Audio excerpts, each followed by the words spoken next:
Dünyadaki ve ülkemizdeki çok önemli şah damarı belki konulara değindiğimiz Gaf Kalabalığı programımız başladı. Sözü daha fazla uzatmadan Ohio Üniversitesi her konunun profesörü, adeta bir Gafka, Sayın Mustafa Gaf Kalabalığı yorumlarına geçiyoruz. Evet Sayın Hocam, hoş geldiniz. Hoş bulduk. Evet Sayın Hocam, şimdi mağara döneminden beri merak edilen bir konuyu sizin seyircimiz için yorumlamanızı istiyoruz. Evet. Bir daha söyler misin? Ben çekmiyorum. Şimdi hocam, mağara döneminden beri merak edilen bir konuyu seyircimiz yeniden sormuş. Mağara döneminden kalan bir soruyu sormuş yani. Evet hocam. Mağara döneminden bir şey oluyorsa yani insanlık şu anda uzaya çıkıyor. Evet. Biliyor musun? Yani hala mağara döneminden soru var yani. Kafa hala mağara döneminden gelişmemiş. Yani uzaya çıkıyorsun ama hala o mağara dönemi sorusunu soruyorsun. Acaba çıktığında mağaraya mı çıkıyoruz biz ya? Nereye çıkıyoruz biz ya? Yani o zaman kafa ulaşmamış Kafa yani. hala orada hocam. Kafa hala ama Hala mağara döneminde. Yani uzaya çıkıyorsun ama kafa mağarada. Diyorsun yani. Evet. Çok enteresan tabii ki. Hocam neyse ben soruyu sorayım. Her yol mağaraya çıkar düşünüyorsun yani. Bunun daha başka bir var yani. Her yol mağaraya çıkar oluyor yani. Evet, izninizle soruyu sorabilir miyim hocam? Soru mu var? Soru var. Soru bana. Şimdi hocam, bir erkekle bir kadın gerçekten arkadaş olabilir mi? Bu sana. Yani gerçekten bu mağaralık soruymuş. Yani. Hocam. Bir kadın bir erkekle gerçekten arkadaş olabilir mi diye soru. Gerçekten yani bu mağaralık soru bulunmuş ve günümüze kadar taşınmış olması onu böyle tarihi eser konumuna getirmiş oluyor ki bu sorunun olması tabii ki sorunun kaynağı yani sorunun elementlerini sağlayan dogmatikliğinden kaynaklanıyor tabii ki. Hocam yani var ya, bu cümlemiz karşısında gerçekten hani paralize olmamak elde edilir. Şimdi Ahmet Hocam yani her yol mağaraya çıkıyorsa anladın mı? Yani o zaman atladığımız çağda mağara çağı olmuş oluyor. Mağara çağı. Şimdi ben bu soruyu öyle bir cevaplayacağım ki yani bu soru kendi kendini yutacak, kendi içine girecek, zincirlerini vuracağız ve onu artık bir daha sorulmamak üzere kitlemiş olacak. Evet hocam. Yani bu yüzden özellikle size soruldu sanırım Mürsel Hocam. Çünkü cevabı alıp işimize gücümüze bakalım demiş seyircimiz herhalde. Bence çok güzel, çok olumlu. Çok olumlu, çok güzel sormuşlar ya. Ya da bu nasıl ergence soru ya? Bu ergence sorular hala sorulur mu? Ya bunu dikkat etmemiz lazım ya.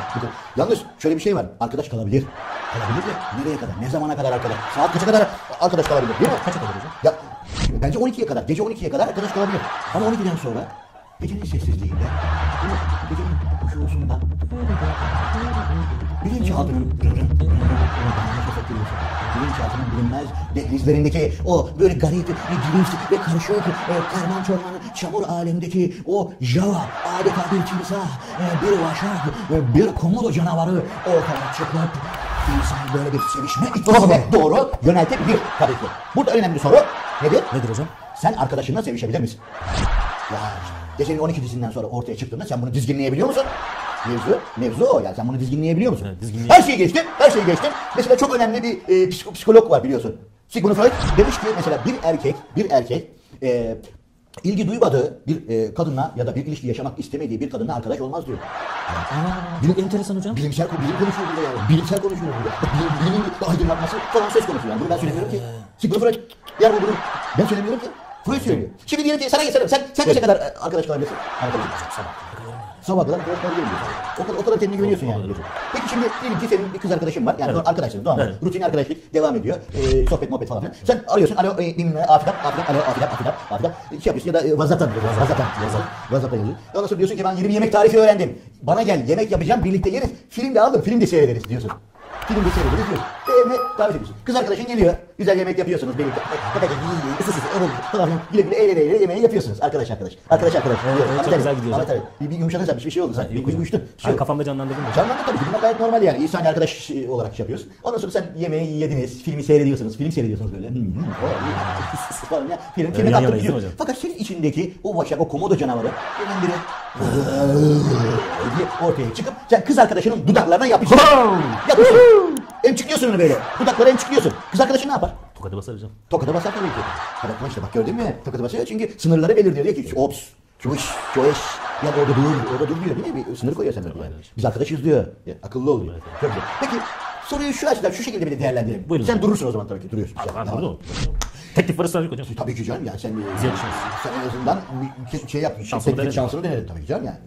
Şimdi tam tersi bir durum yaratmış olsak yine film seyrediyorsun, yemek yediğini seyrediyorsun. Evet. Kız arkadaşın senin dudaklarına yapışıyor. Sen böyle duruyorsun, kız arkadaşın bir de diye yapışıyor affedersin. Ondan sonra işte o zaman sen tokadı nereye atarsın? Neyse hocam, programımızın da sonuna geldik hocam, kapatsak iyi oluyor çünkü konu bambaşka yerlere gidiyor. Tabii canım ya bunlar insani şeyler bunlar. Hocam yine süper harika bir program geçirdik. Evet sevgili seyirciler, bir başka programımızın da sonuna geldik. Sayın Mürsel Oman hocamın Gaf Kalabalığı yorumlarını dinledik. Hocam ben kapatıyorum. Siz kapatın. Hoşça kalın. Hoşça kalın. Ya,